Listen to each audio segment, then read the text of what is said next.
নোয়াখালীর বেগমগঞ্জের কাজিরহাট শহীদ আমান উল্লাহ পাবলিক উচ্চ বিদ্যালয়ে সাহিত্য নিকেতন ফাউন্ডেশনের বৃত্তি পরীক্ষা অনুষ্ঠিত হয়েছে। পরীক্ষা পরিদর্শন করেন জেলা মাধ্যমিক শিক্ষা কর্মকর্তা নুরউদ্দিন মোহাম্মদ জাহাঙ্গীর ও পৃষ্ঠপোষক রেজাউল হক রেজু। বেগমগঞ্জ, সেনবাগ ও সোনাইমুড়ির ৫৭টি বিশ্ববিদ্যালয়ের প্রায় ১,৭০০ শিক্ষার্থী অংশ নেয়। রেজাউল হক রেজু জানান, গরিব ও মেধাবী শিক্ষার্থীদের শিক্ষার মান উন্নয়নে এই উদ্যোগ নেওয়া হয়েছে এবং এ বছর ২০০ শিক্ষার্থীকে বৃত্তি প্রদান করা হবে। আশেপাশের গরিব, অসহায়, মেধাবী স্টুডেন্টদের মধ্যে উৎসাহ উদ্দীপনা দেওয়া বা শিক্ষার মানকে আরও বেগবান করার লক্ষ্যে আমরা এই ফাউন্ডেশন গঠন করি। তো আলহামদুলিল্লাহ আমাদের প্রায় 30 বছর চলতেছে। কোভিডের 2 বছর ছাড়া আমরা এটা কন্টিনিউ করছি।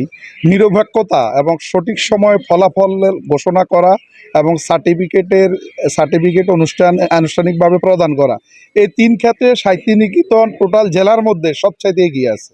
পরীক্ষা আসলেই এলাকার জন্য এবং আমি মনে করি যে জেলার জন্য তো অত্যন্ত গৌরবের বিষয়। এই পরীক্ষা যাতে উত্তরোত্তর আরও সমৃদ্ধি লাভ করে, আমি তার ভবিষ্যৎ উজ্জ্বল কামনা করি।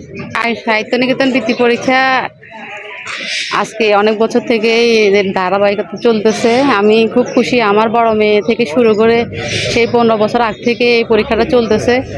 আমি এর সবসময় সফলতা কামনা করি। তাবাসসুম হক আনিকা, দৈনিক আজকের বাংলা। দৈনিক আজকের বাংলা .net